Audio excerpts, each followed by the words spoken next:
I want to bring Paul Kuznecovs in. Now, we spoke to Paul yesterday before you opened this can of worms on the programme. And Paul, for anybody that doesn't know, he runs a recruitment agency called AEP Baltic Link, and he brings people over and facilitates people coming over from Eastern Europe to the UK to do certain jobs. And I'm very interested to know, Paul, from you, whether you think there's any truth in what Ellie is saying. Do you think that a lot of these people that are coming over, I guess not only from Poland, but from all of those Eastern European countries, are they racist? Good morning. Well, first of all, I would like to say that things like racism, xenophobia, and intolerance are problems prevalent in all societies. You know, each and every one of us play a role in either contributing to or breaking down racial prejudices and intolerant attitudes. We cannot simply blame a majority of people for the actions of minority. Oh my God. Why are you saying, oh my God, Ellie? I'm saying, oh my God, because he's confirmed what I've been trying to say, that it's an exercise in futility to discuss this with many, many Polish people. There is fundamental denial about this. And another thing is that black people, and this is something that many people... hang on, Ellie, hang on. Before you go off, just stick to that particular point just for 1 second. Surely all Paul is saying is that it's unfortunate that you have encountered some racist Polish people, but to suggest that all Polish people are racist is unfair. The academic definition of racism is prejudice plus power. Okay, it's prejudice plus power. I can be prejudiced towards Polish people. I can be as prejudiced as I care to be. But there is nothing that I can do that's going to back up that prejudice, that's going to have a deleterious effect on Polish people. I can be in a work environment and be prejudiced towards a Polish person. It's not going to involve the Polish person being sacked. Okay? There is no power structure behind my prejudice. And that's the difference. You know, this is something that people don't want to hear. And this thing about it's a minority. This is such a fundamental denial of what is going on. I hear this constantly. It's just a minority of Polish people. It's just a small amount. Walk in my shoes.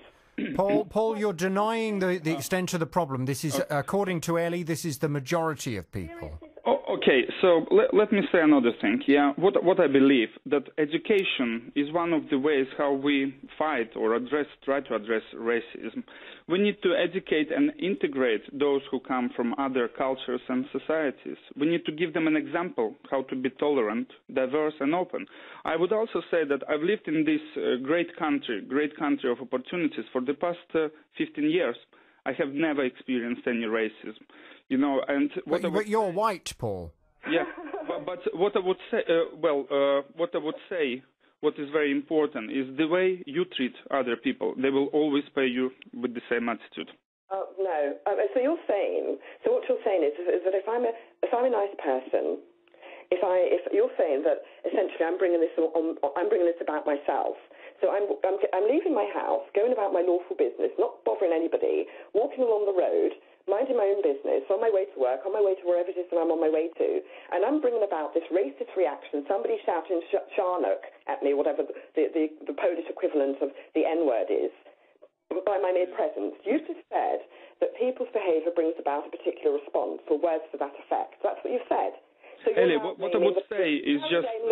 of the racism. You're blaming the recipient of racist behaviour for the racism that's been directed at them by Polish people. You're in a dreamland. I'm sorry, you may be some professional or some whatever it is that you are, but I find your opinions a little bit offensive. I really do. What did my 70- Oh, come on, Ellie. Look, let's keep this a grown-up conversation. There's nothing Paul has said that is offensive. It is, because he said two things. First of all, he turned around and he said that, you know, it's only a minority of people. And that is a response. You hear this as a narrative anyway. It's only a small amount of people. We're in a population of 6 billion people. It's only a small... Well, if you're experiencing it every day, you don't have to experience it every day, do you? If you had to experience it every day, would you be saying that? No. You're able to live your life unfettered. You're able to go about your business without being bothered with racial concerns.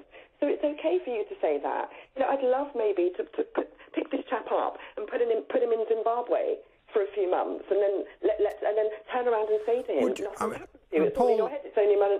Ellie, I'm sorry. Let me say one thing. Yeah, what I disagree with you about is that when you say that all Polish people are racist, I'm sorry, this is not true. As simple as that. And we've got a very interesting saying in Russian language. You know, when seeing a branch in other people's eye, while not seeing a bunch of branches in your own eye. So what I would say, some people might consider what you are saying is racist. Well, do you know something? For me, saying that Polish people are racist is racist. So you would prefer that I said, Polish people have been racist towards me, but I'm in the wrong. They've done nothing wrong. Me identifying their racism makes me at fault. You would rather I said that. Or you'd rather ignore the 2013 study by the Centre for Research on Prejudice at Warsaw University that said 70% of Poles do not want non-white people living in their country. I've constructed that as well, have I? Okay, once again, we can't simply judge whole people on the action of minority. We can't say that, oh, I will not live with next door Romanians or Polish people are racist. This is not true. We can't say like that. We live in an open, democratic, and tolerant society. I'm sorry, Ellie, but I absolutely disagree with you. A lot of people are contacting the programme saying that ultimately they can identify with what Ellie is saying. They have experienced old-fashioned racism from Polish people and Eastern Europeans. I mean, if it is a problem that many black and Asian people are encountering in this country, then surely some kind of education process needs to take place, some kind of mass education process, Paul. Would you not agree with that? Yeah, I absolutely agree. Education is one of the ways how to address intolerance in our society. Okay, thank you. Paul, thank you for your time. Paul Kuznecovs, who's from AEP Baltic Link.